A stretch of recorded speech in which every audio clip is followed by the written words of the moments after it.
Alex Watson here from Haynes Harvest Specialist.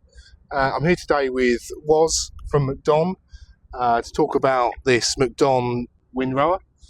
Now, we've got these in for a reason, being there's a lot of talk about glyphosate for the future and the use of that.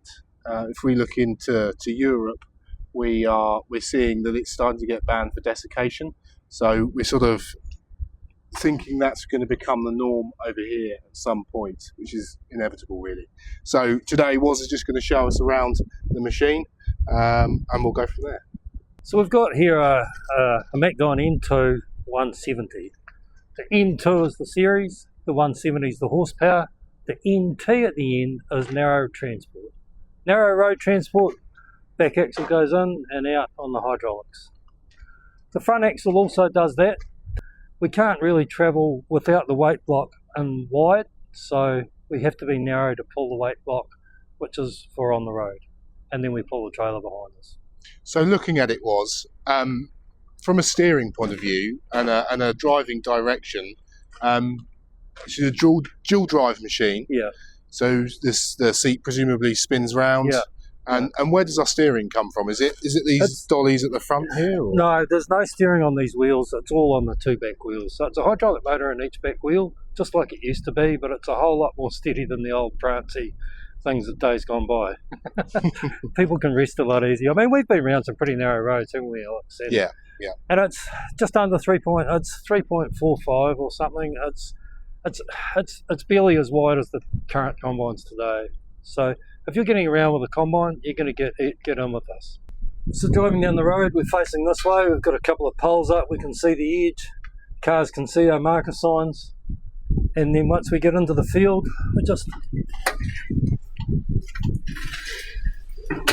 zap the seat around, drop the trailer off, pick up the header and go windrow. So Alex, we're still a bit light if we don't have a weight block. It's used to having a header on it. So when there isn't a header on it, we put a weight block on. We can only pick up the weight block when it's in the narrow road transport, and that saves any problems with going on the road without it. So what size header have we got on this one, Woz? It's a MacDon D225. Looks very similar to the ones we're putting on combines nowadays. Yeah, the only difference is that would be an FD, so a flex draper or a straight draper. This is a rigid draper. We can only put rigids on MacDon windrowers. The flex drapers are for combines. It's still exactly the same, all the hardware's the same, the knife sections, everything's completely the same as a flex draper, side belts, it's just got no combine adapter in the middle. So presumably the FD for the combines, the flex drapers for the combines were born from this yeah, concept. That's right, it's actually back to front for you guys in the UK. We brought in flex drapers and now we're bringing in windrowers to show off. But MacDon have been making windrowers for 75 years, so we come from this background rather than the combine background. That's why our headers work so good on combines, because they're designed for cutting a greener, wetter crop a week earlier than what the combine designers do from their seat. The 25 foot starts with the side shift drapers, so we can either leave the road on one side or the other, or through the middle. The rake crops over here are so big that pretty much it's going to be the middle, because that's the biggest hole. Pushing all of that crop across to the side and rape, I don't think it's going to work over here because you grow good crops of rape. One thing I've noticed is no PTO shaft. I guess we're now changing slightly different concepts with this, being a hydraulic drive rather than a direct PTO shaft. Definitely. So Alex, the combine header basically in a rigid form, it's a windrow header. We've got plug-free fingers on this one for the tougher cutting crops that we may experience with a windrower. It's still standard for, you can put those on your flexi header, but generally we put out these with the windrower headers. It's the same knife drive, everything's the same. Is that because we're dealing with greener materials at times? Yeah, it's a greener, thicker, heavier crop. Sometimes it's down entangled, grass seeds and forage crops, barley going down, triticale going down.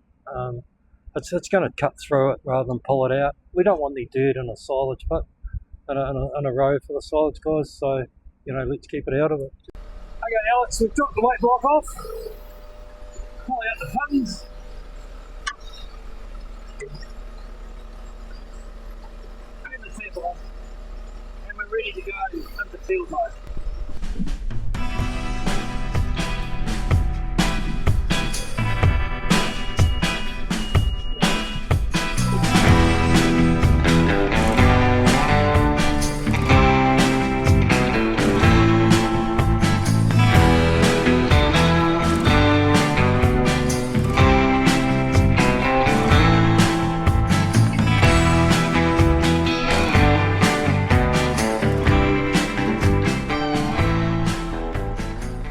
So we just flick the step ladder open and all our hydraulic controls are here. How does it come over? Pretty easy. Bit like an umbilical system. Yeah, and it's got those wee stabiliser rams and it's all pretty easy.